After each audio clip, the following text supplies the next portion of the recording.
Hello, Mikael. This is Dimitris calling from Chicago and Metalkaoz. How are you? I'm fine, thank you. Thank you for having me. Oh, It's great absolutely. to be. The new album is it's really good, or should I say it's great? I think you should say it's great.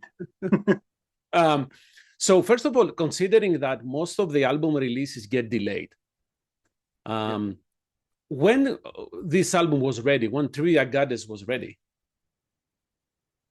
We have actually, I think we were, I think it was early 2025.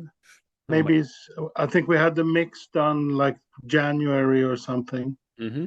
January, February, and then we think when would be the best time to release it, and we didn't have a booking agent. We were in between booking agents since it's been a while since our last album, and we had the pandemic and things. So everything was sort of happening, but now it's all coming together. So it takes a while. Oh, everything takes a while these days. However, how much would you say did the band spend on actually writing and then recording Trivia Goddess?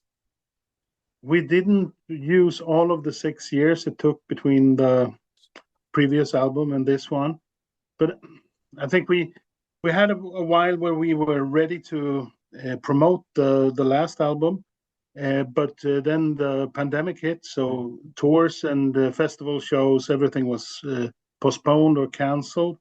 So, and we lost a few members, and we rehearsed, and I think somewhere in 2021 or 2022 we started writing songs and pretty much said, pardon my French, fuck it. And so uh, we couldn't really wait for gigs and shows to promote the previous album. So we figured, let's start with another one. So we started writing songs and riffs, and then we got offered a deal to make the soundtrack for a movie, a Finnish movie called Heavier Trip. Uh, and it's about a metal band that is in jail, imprisoned, and they escape prison and go to the Wacken festival in Germany, something like that. But so we got a call, I think in 2022 or something, and the movie soundtrack was done in February of 2024, and the movie was released in Finland, the US, I know, and Japan and Germany and elsewhere in the last fall, I think. Oh man, I feel So so bad that I didn't know that. And I need to watch that now. yeah, you do. We used a lot of our previous catalog and also some new material. We got Baby Metal is in the movie doing a cameo as well. So they didn't want to have us in the movie though. But look at me, you can see why. No, I cannot see why, but anyways. Thank you, Dimitris. You're too kind. Okay, really interesting. So this process of writing, of preparing the soundtrack, nudge you to start working on the new album? It kind of was prevented us because it was a lot more work than we thought Oh, it would be.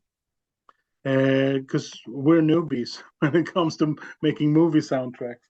So it was a lot more work. It took a lot more time, but I think it was a great learning experience because we had to look at it from the music from another perspective, and we also had to listen to somebody else and what they wanted. They still wanted what we do, but they had little tiny details that we missed because they were thinking in terms of a movie and we were thinking in terms of the music. So, but I think it was a great learning experience, and we took a lot of that experience with us into the making of the album.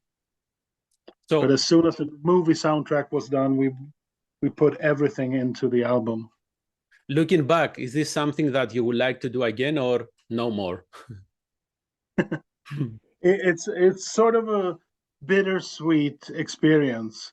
It was a lot of deadlines and that we kept, and we're not used to doing that. Our albums are often a little, we're procrastinators, we're lazy people. No, but I don't know. We are not that fast, but we have to practice that as well. So maybe the next album will be just a year or something. Well, don't promise things when you are being recorded. No, you're right. You mentioned at the beginning that you had some new members in the band. So how long is the lineup right now? How many people do we have in a Year of the Goat? It's hard to say. It varies. For this album, we had for every album we had people joining in doing some backup vocals, but this time we had some female voices further in the front, and so one of them is coming with us to some shows and so forth. But we're a 6-piece band, and we're not at that a higher level, so it's we have to try to get the finances to work and the economics part. So sometimes when we can afford it, we can afford to bring her along, and that's always great to have somebody to just be there and do the female parts. So what is her name? Because I think I have a couple of females in the list. Her name is Elin. Oh, Elin. Okay. Yeah. Yeah, I butchered that, but it's okay. So for the composing process, did the new members contribute, or it was just you and Thomas? This time we have Jonas. He was in the band in 2011 before I joined. When I joined in 2012. He was out of the band, and then he came back when another guy had to get a baby or something. I don't know. And not the actual making of the baby, but more of the delivering, the shooting out the baby. Okay, I'm not going to go into any details. No, yes, let's not do that. No, I'll try not to. It'll be hard, but I'll try.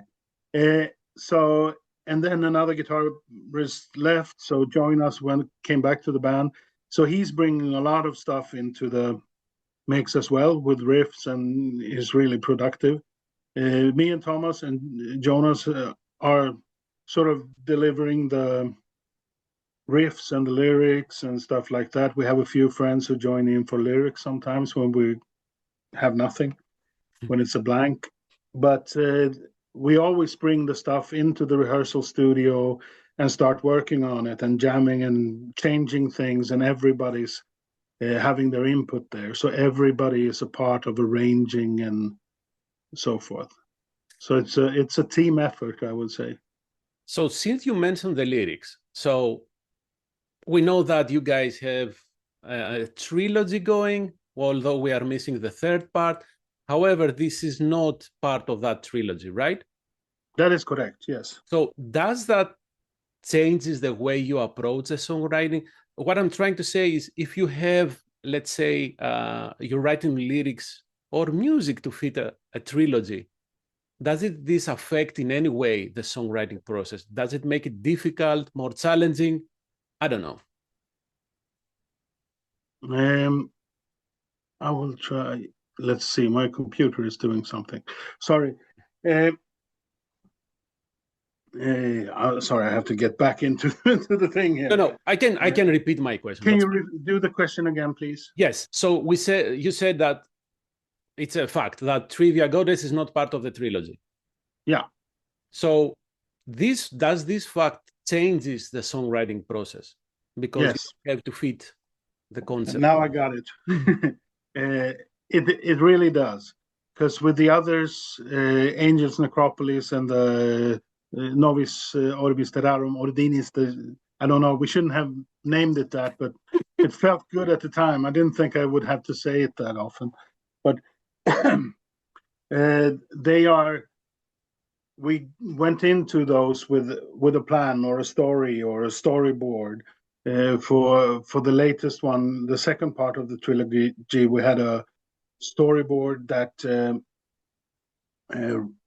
really was detailed, and we would start making the music, and we went listen to the riffs, and wait a minute, this could fit this, and then we started working around it and tried to fit to that part of it. So for the latest one, it's the first song is the rebirth, and then it's the seven deadly sins, tempting the son who is without a father, the fatherless son, who is cast down to earth, and everything is changed. So he's tempted, and then in the last one, he submits to the new reality, the new world order, and he's the one frozen in hell, in Dante's ninth circle of hell. But so we have a plan, and then we go in. This one, we had no plan, nothing. We just started making riffs, and it felt really liberating to just, this riff is cool. Yeah, we could do something like that and that. And we recorded pretty much everything before we wrote a single word of lyric. So this time we let the music lead us. So the first couple of songs, we had no idea about any themes or anything. So the songs would go pretty much anywhere. We have one that's going with like cult leaders like Jim Jones and David Koresh and the Alamos. And so we're going that way with a King of Damnation song. And then another one just felt like, it kind of feels like something is voodoo here. So we went with Zombie Powder and Metague, who is like the kind of like, what's his name? Neptune in the Roman pantheon. Or Poseidon. Yeah, Poseidon in the Greek, yeah. Same guy. And Metague, who's taking us from the funeral home to the bank of the river where we are to be buried and to resurrect.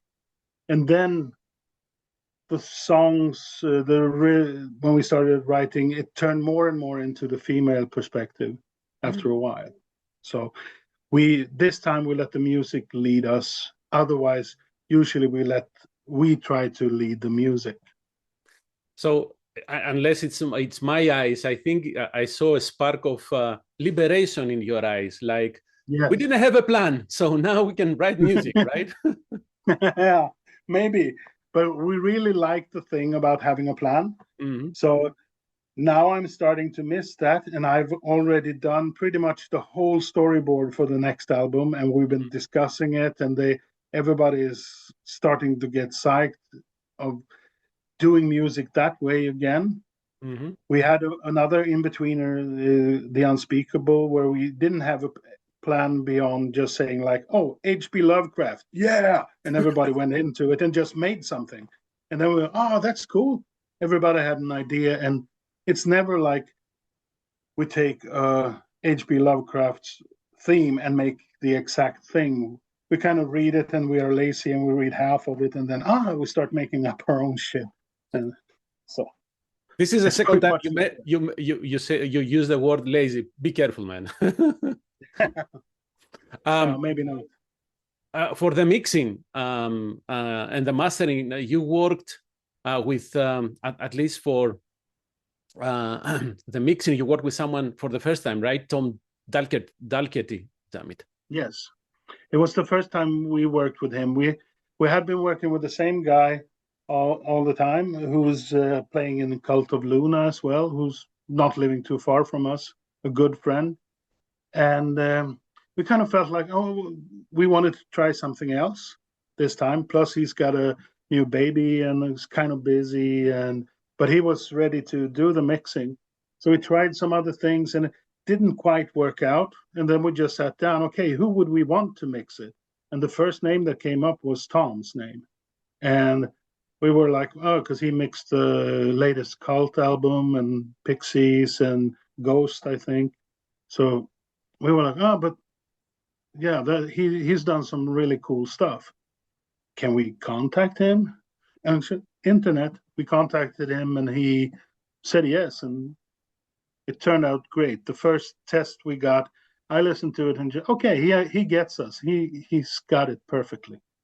And then just little touches. We had some ideas, and he has a great sense of humor. Thomas wanted to be a chorus to be more explosive, like he wanted the background vocals to really push like that. I wanted more explosive. He put a bomb on there, a literal bomb going. And I heard it because I was listening to just the stems to, I don't remember what I played on the keyboard, so I had to relearn it. And then I heard, boom, what's that? So he put an actual explosion in there. Well, this is what he asked for, right? Yeah, you asked for more explosive. There you go. And for the mastering, you work with Magnus again, right? Yeah. Okay. So he's the same guy we've been working with before. He's very reliable, works fast. We're sometimes pretty close to our deadline, and he's saving our asses, I think.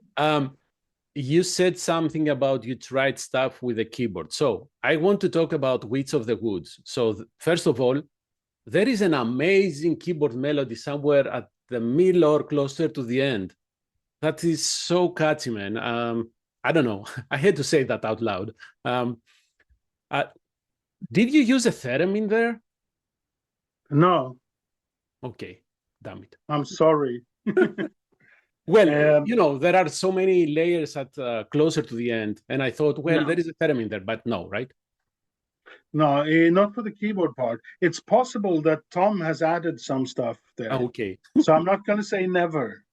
I know the keyboard parts there is a melody going, and it's mellotron strings, and they kind of add more and more, and they go across, and I think there's a little bit of flute there and some organ. So it can also be like the overtones sometimes clash and make like an extra thing. We've noticed that before on a song for our second album. We sort of heard a vocal part in the end when we were listening to it, and there's a vocal part. It's singing something, and we checked all the voices. There was nothing. We turned everything on. It was there, and then we realized it was like the overtones clashing, making a melody that we then added the voices to. Or maybe it's just my unprofessional ears that they hear whatever they want. That's a nice way, though, to make the music the way you want it. Or maybe we can turn this into something, I don't know, occult, something the spirit's getting in between. Yeah. Or maybe you're in the band now. I didn't know that. I didn't even know how many we were, so we wouldn't notice. Love it. We got another guy here. Who doesn't know how to play music. Great. Okay. At the end of this song, there is an incantation, or is it not? It is an incantation. The Witch of the Woods is a story we kind of think of like in Sweden we had a witch trial. It kind of went hysterical. It's not very recent, so it's nothing we remember, even though some of us are pretty old. This was in the 1600s, and there were a couple of boys who started gossiping about a woman that they didn't like, and she was convicted of witchcraft, and then it's sort of escalated, and in a very short period of time, it turned into hundreds of people who were executed for witchcraft.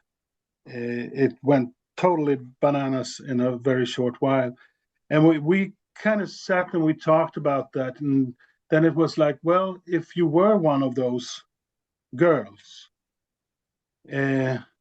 maybe sometimes you would have wished for a witch, an actual witch, to come and save you, and that you were a witch, and that Satan or demons or anybody could rescue you from this. So we made up a story around that, of the women being abused in this village or town, how they got together and called upon this witch, the Witch of the Woods, who then comes into the village and on her black billy goat and just, well, let the chaos and mayhem begin. That's what the Absolutely. lyric says. Um, So that was pretty much it. And the incantation is something that is totally made up. okay. Oh, sorry, it's divinely inspired. Okay, works both ways. Yeah. The thing, okay, for the witch trials, we know it feels like to me like nowadays the internet, how it works, how the social media, we can still burn people, but not the actual burning. We burn reputations, we burn personalities. We haven't improved much, right? No, I think that is a very much a part of the human condition where need to we need to watch ourselves Oh yeah. because we forget. It's just in these days where we lived, where people say, I heard some pastor say that empathy is a sin. Don't commit the sin of empathy. What? That was totally insane. I don't remember his name, but it was one of the regular nut jobs. I don't know. But empathy is not a sin. It's never been. But that was odd. Odd? Anyways, okay. Yeah, Google that, the sin of empathy. I think you might find his name. I will, because this is so bizarre. Anyhow, speaking of themes, you have Alucarda, right? And Yes. this is, I'm guessing, from the same movie with the same name, the movie with the same name. Yes.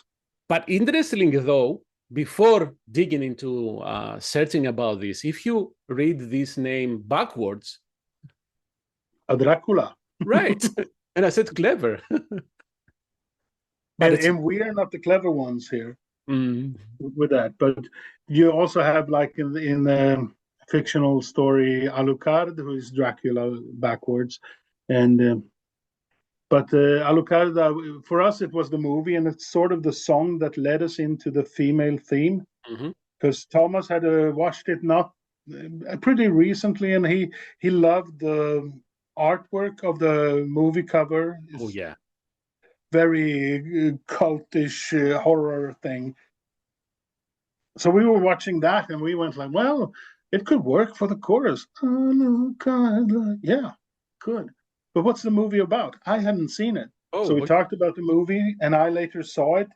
And then we started working on the lyrics. And as we always do, we start with a thing and then we turn it kind of into our own thing. And we try to make parallels to some sort of reality. And for this one, it was we started looking into like exorcisms going bad, and Mhm. there have been a few, but we mainly focused on a German girl. So she's also in the lyrics, Anneliese, who Yes. is Anneliese Michel, who in the 70s, I think she died of malnutrition after a series of exorcisms, and it's it's a weird thing. It's not a good thing. It's People who don't feel well should have proper health care. That's pretty much it. But instead, you get something else. You get screaming and being people throw water out on you. yeah. We claim that we now understand mental health issues, but I don't feel that we do, and there is a huge stigma behind that. Yeah, Yeah, going back to we haven't improved much, but hey, let's try and look the glass half full, right? yeah, yeah. Oh my goodness. Almost empty. Oh yeah, I agree. I agree. But let's But not. yeah, one cannot just simply lay down and give up. You have to try to do what you can. Well, there is You one make your thing. own fortune, so to speak, or you give your life meaning yourself. So Yeah, I can do stuff that gives my life meaning, and I can try to counter things that I think are bad. right. That's all I And can do. you can always try to be a nice person to everybody. Yeah. It makes a huge difference.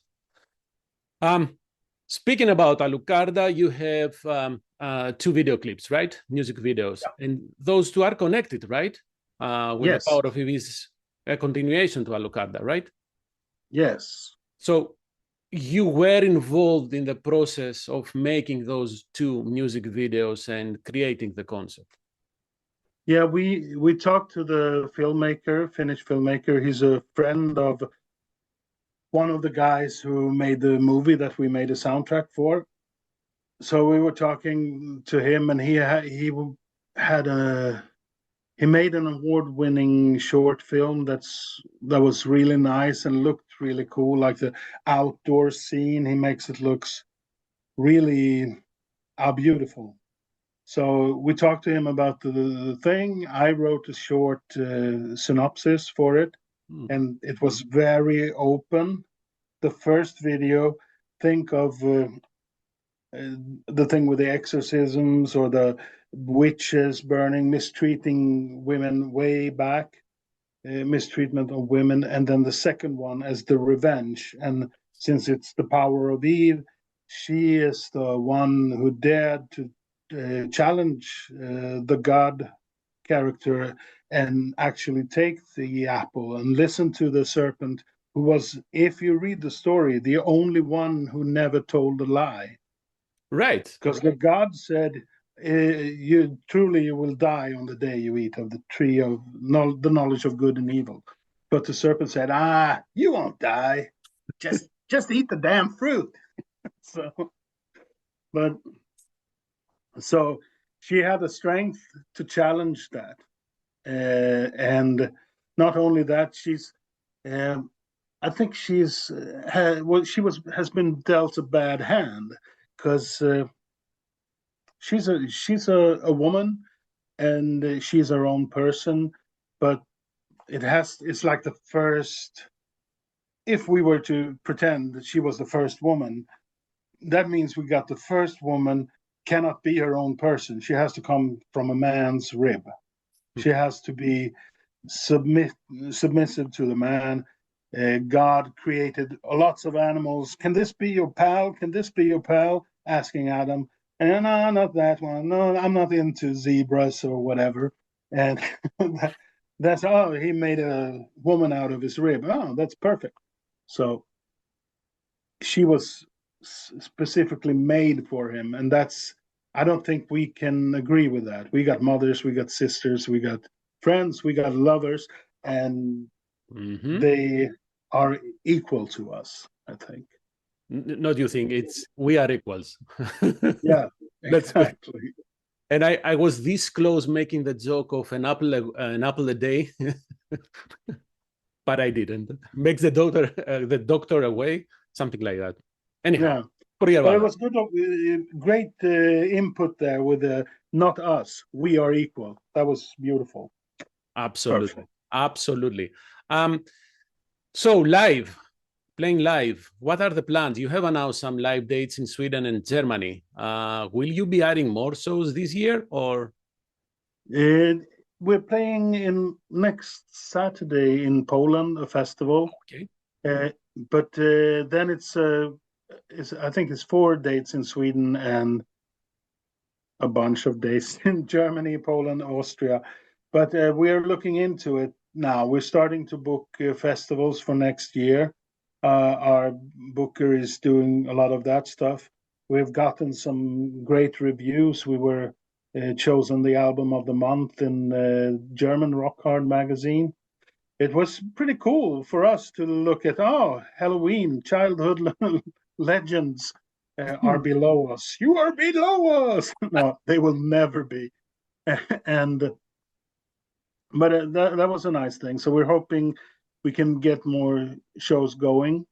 We got some other stuff coming up we're starting to get interest for festivals right now for next year. We might have around Easter another tour in Europe. We haven't had anything happening on the other side of the pond yet, or ever, actually. So yeah, we're kind of looking forward to that happening someday too. I was going to say, well, Halloween, are coming into 2026 in North America? Year of the Goat? No, Come we on. nothing. We wish though, it would be great. But I've spent some years there. I lived in California for a while and then spent a couple of summers in Nashville a few years back, many years back actually. But so I always have a bit of a longing to the US, even though Sweden is my home and I prefer being here. But there's always the thing, like when the plane hits the ground at LAX and I sit in a shuttle going up to Hollywood, I feel at home. Oh man. So I don't know, with the current situation, with economics, all that crap, I know it's difficult, but I always like to close the interview with a positive note. Let's bring Year of the Goat here in Chicago at least. How about that? Yeah, absolutely. Mikael? Chicago. I think they used to have a flight. I flew directly from Stockholm to O'Hare. So maybe that line is still there, so we can fly directly to Chicago. There you go. Yeah, maybe they have it on the, between spring and summer. I don't know, but let's look at this, right? Shall we? Yeah, absolutely. And if it's like a festival or something, it would be awesome to see other bands and meet lots of people. Absolutely. Count me in. So you will have at least one person. No, I'm joking. Yay! I think there will be a few more. We've had some friends there for a while now. Yes, and the new album is definitely deserves to have some wider audiences. I will say that. Thank you. Mikael, it's been a pleasure. Thank you very much for discussing music, for cracking a couple of jokes, and being at the end being serious. Well, we have been serious from the get-go, but anyways. Yeah, but we can have a light tone. Anytime. Thank you very much. Have great shows. Travel safely. And I don't know, see you in Chicago whenever this happens. Yes, thank you. Have a great rest of your day. Bye-bye. Thank you. Bye-bye.